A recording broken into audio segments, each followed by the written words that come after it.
I'm Nisha here from Mangala Vidya Mandira. So children, in the last class what we have learned? We have learned the lesson the fir tree. Okay. So we have already gone through the lesson and we have understood the explanation also. Now in this video I'm going to start with the exercise part. So children, open page number 27 in your textbook. Which page number, children? Page number 27. Okay. So now here we'll start. Tick the correct answer. In the interaction already, children, we have gone through that. One more time I will repeat. The pretty little fir tree was happy with gold leaves. So you have to find an option whether she was happy or not. But what happened? A man stole them. That is the answer. Second one, the fir tree was sad. Why it was sad, children? Because it has needle-like leaves. So find the answer. Because it had needle-like leaves. Third one, the fir tree was not happy with the gold leaves. Why the tree was not happy? Because a man stole them. So this is the answer for these options. Turn the page number, children. Page number 28. So it's a word building. Okay, children, what is that? It's a word building. By changing the circled word to its opposite, rewrite the sentence. One has been done for you. So this also we have discussed during interaction session. So I will repeat one more time, children. First one is, I carry a little bag to school every day. So the third one which is circled, you have to find the opposite of the word. One is done for you. I carry a light bag. So instead of light, what is the opposite of light? It is heavy. I carry a heavy bag to school every day. Next one is, Reena won the race. Okay. So one opposite of one is what? Lost. L-O-S-T, lost. So this exercise you have to do it in the textbook only, children. No need to write in the notebook. Reena won the race. The opposite of one is lost. Reena lost the race. I love eating vegetables. The opposite of love is what? Hate. I hate eating vegetables. This glass of milk is full. So opposite of full is empty. E-M-P-T-Y, empty. This glass of milk is empty. The old man is wise. Wise, opposite of wise is foolish. So children, this exercise you have to do it in the textbook only. Now next main. Now give the opposite of the words below adding un or im. Okay, you and un or I am im. Now here there are few words given. You have to find the opposite word. But make sure when you are finding a word, it should be either starts with un or I am im. So the first one is happy. Happy. So what is the opposite of happy? Unhappy. Second one, polite. Impolite. Next, seen. Unseen. Next, proper. Improper. Lucky. Unlucky. Possible. Impossible. Important. Unimportant. Perfect. Imperfect. Healthy. Unhealthy. Safe. Unsafe. Patient. Impatient. Pure. Impure. So children, for this also I will be sending you the PDF. You have to write these opposite words in the classwork notebook. Moving to the next main, 29.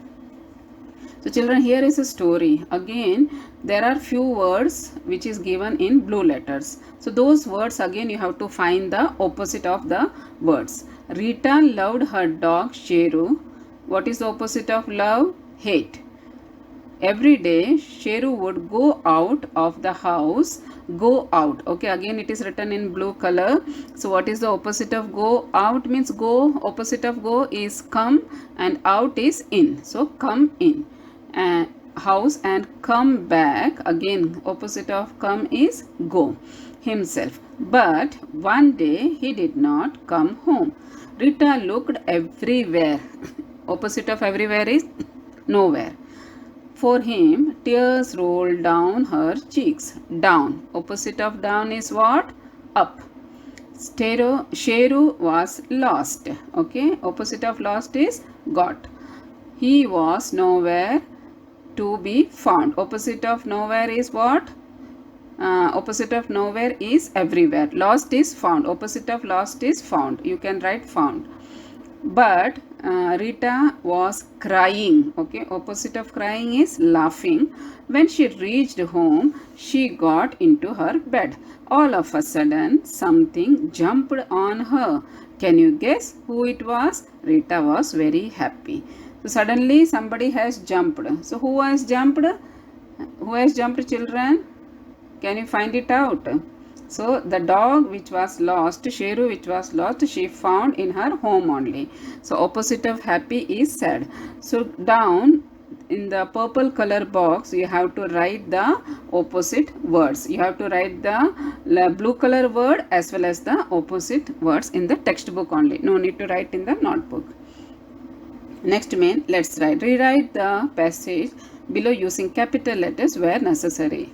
Children, this is punctuation. If you remember, in the last lesson also we have gone through the punctuation.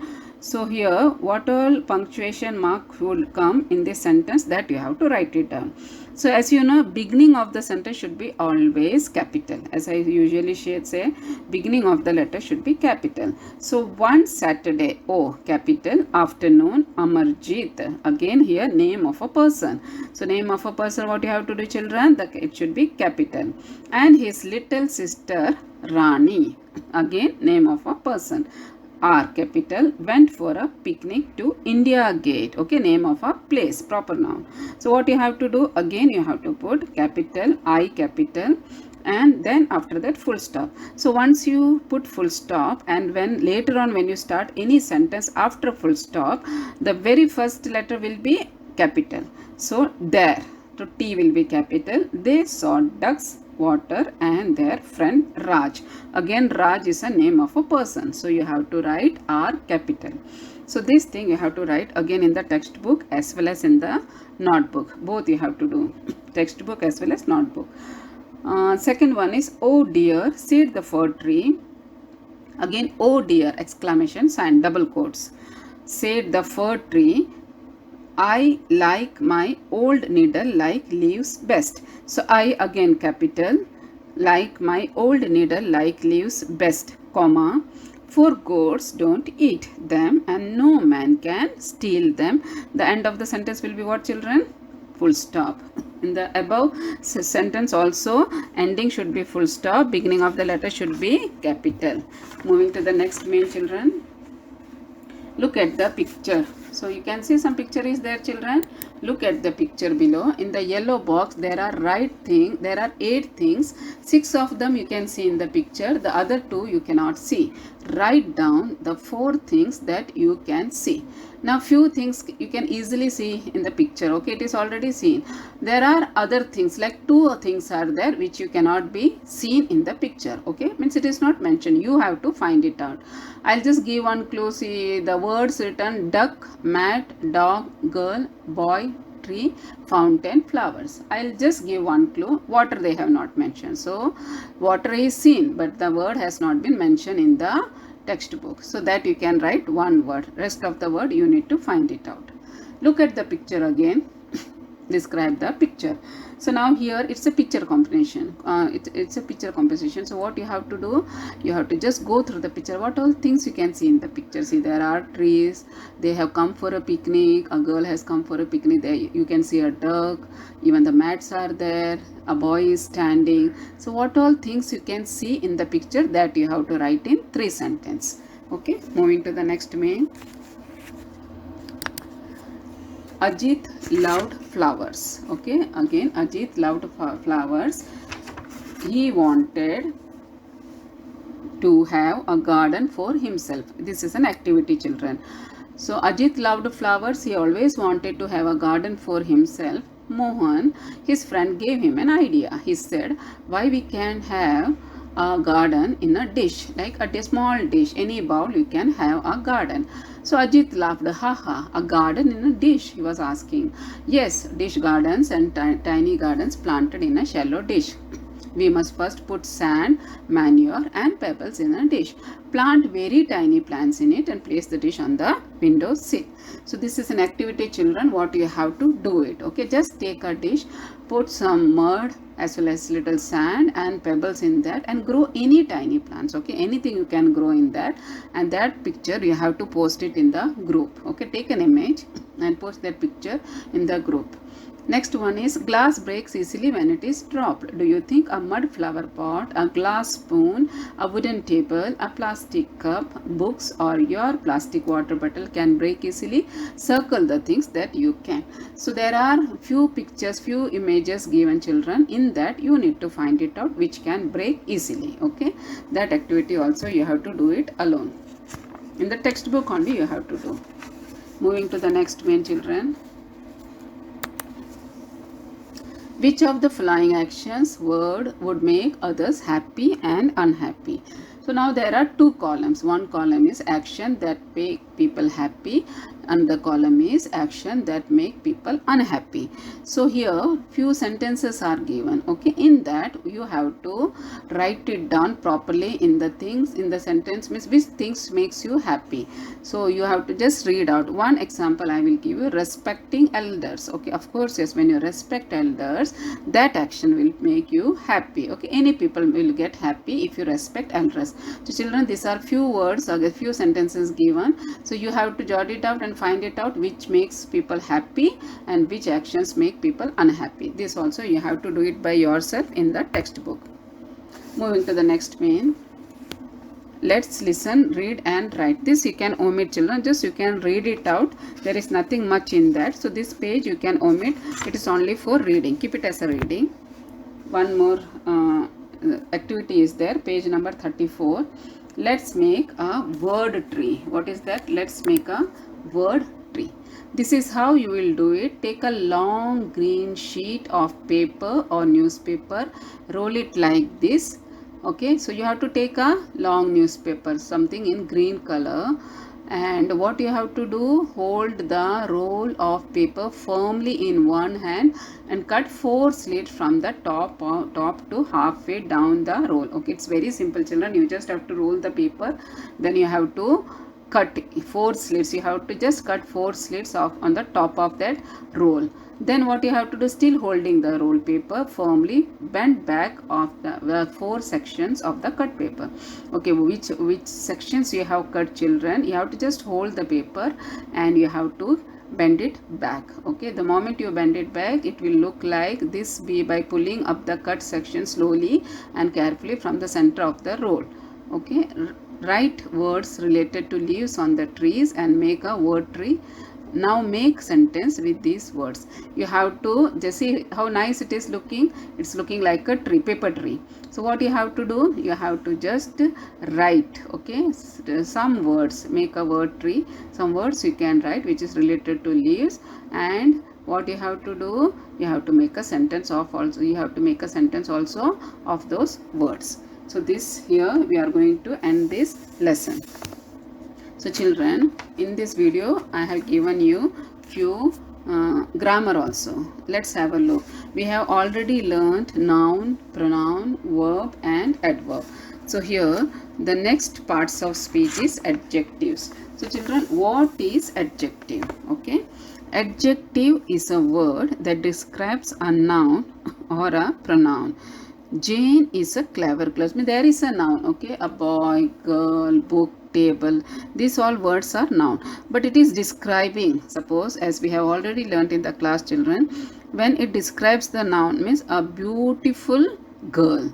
So the girl I am describing, I am telling she is very pretty, she is very beautiful. So that word beautiful is called adjective. There are few more examples given children. Jane is a clever girl. So clever is an adjective in this sentence, and Jane is what? Jane is a name of a girl. So here it's a girl whose name is Jane. She is clever. So the girl has been described as clever. So that word clever is an adjective. Few more adjective words are there children. We'll just read it out. Charming, cruel, fantastic, gentle, huge, perfect, rough, sharp, tasty, zealous. So what we have to do children, these all are describing words. So these are the adjective words. Just read it out, children. I will be giving you few homework related to adjectives in the PDF. So you have to just do that homework and post it in the group. That homework will be related to adjectives only. So children, in this session we have completed the lesson, the poetry as well as the exercise and the grammar portion. Now since we have little time, I will just go with a new lesson. It's a small poem. We'll just read it out. So here, unit 3, the name of the poem is Run. What is the name of the poem, children? Run. Okay. It's a very simple poem written by Mary Daunt. She is a lady who is from Ireland and she is a poet. So children, shall we start with the poem also? Open your textbook.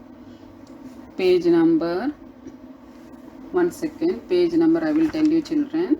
Page number 37. Okay, Run.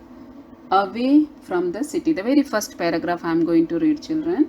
Away from the city and into the sun, out of the country, run, run, run. Again I am repeating the first stanza.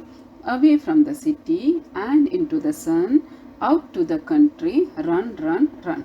So children, in this first stanza, the poet, whose name is Mary Daunt, she asked the children to enjoy the thrill of running down. She is telling you have to keep on running. What she is telling the children? What you have to do, as the title of the poem suggests, that poet is telling children you have to run. She asked the children to run away from the crowded city because the city is crowded. So don't stay in the city. The poet is telling just go, just run and go in the open countryside. That means some village you have to go where you can see clear sky. Okay, in the villages there will be no pollution. Everything will be clear. So the poet is telling just leave the country. Okay, that means leave the city side, crowded city life, and move to the village where you can see a clear sky, no tall buildings, as well as she is telling you can feel that their sun is also running with you. What she is telling, when you go to the village you can see the sun clearly, and when you are running you will feel that the sun is also running with you. That is the explanation of first stanza. Second stanza, run in the raindrops. Raindrops means a droplet of rain, children. Run beneath. Beneath means below something. The trees. Run little races with each little breeze. Breeze means a gentle wind, a blowing wind. Run in the raindrops, run beneath the trees, run little races with each little breeze. So here the poet is telling, here also the poet is telling the children to run. Even when it is raining, okay, even when it is raining, you should enjoy the raindrops falling on you, okay.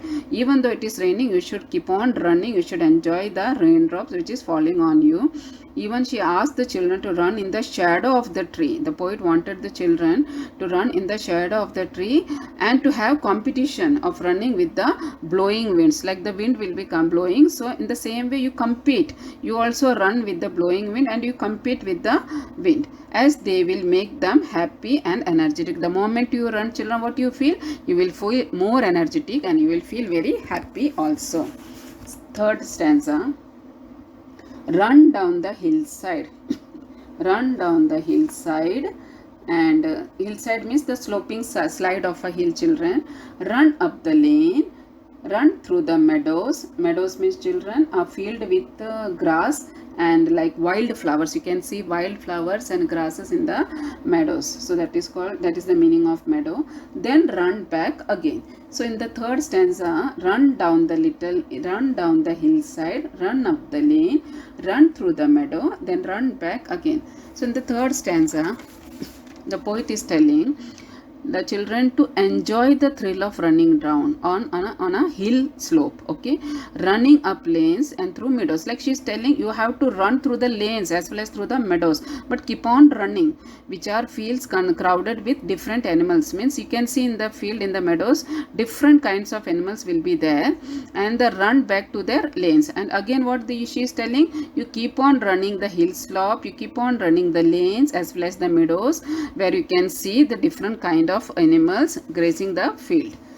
Next paragraph, next stanza. Run and the merry, run and be merry. Merry means happy children, happy and lively, cheerful. All through the day, run to the country, away, away. So children, here in the last stanza, the poet is telling, she is summarizing that by running all round, like everywhere, they will be cheerful, means you children will be very cheerful and happy all through the day. The moment you keep on running, you will be energetic, you will feel lively, so you will be happy throughout the day. By being happier, the children will be more successful in life. So children, when you are happy, the sadness won't be there in your life. When you are happy, every moment you enjoy, there will be definitely a successful life in your, there will be definitely, you will be having a successful life. And here lies the importance of an active lifestyle for all of us. The poet is telling, the moment you are energetic, the moment you keep yourself busy, the moment you keep yourself studying, like any activities what you are doing, that will give you energy and happiness, so that will lead to a successful life. At the same time, you will remain active, you will remain very active, you will be having an active lifestyle every now and then. So that is the poem which is based on importance, like the poet only wanted to give importance to the exercise part. And the best part is like running is the easiest exercise for everyone and children, because when you run, I mean, for other things you have to go to the gym for exercising and all, some yoga you have to do. Of course, yes, yoga also is very important, but the cheapest and the easiest way, it is the very easiest way. You can run anywhere. You can run in the home also, you can run in the corridor, you can run outside the home. So that is the easiest way to keep yourself energized. Okay, so children, through this poem, now start running. Whenever you get a time, keep yourself busy, be active in life, and keep on running. So these are the explanation. This was the explanation of the poem Run. So keywords I will be sharing in the PDF. Rest of the exercise you will be learning in the next video. Till then children, if there is any doubts regarding the fir tree exercise and the poem Run, you can post it in the group. There are 2 activities I have given through this video. What you have to do, take the image, do the activity first, take the image and send it in the group. So thank you children. Take care of yourself.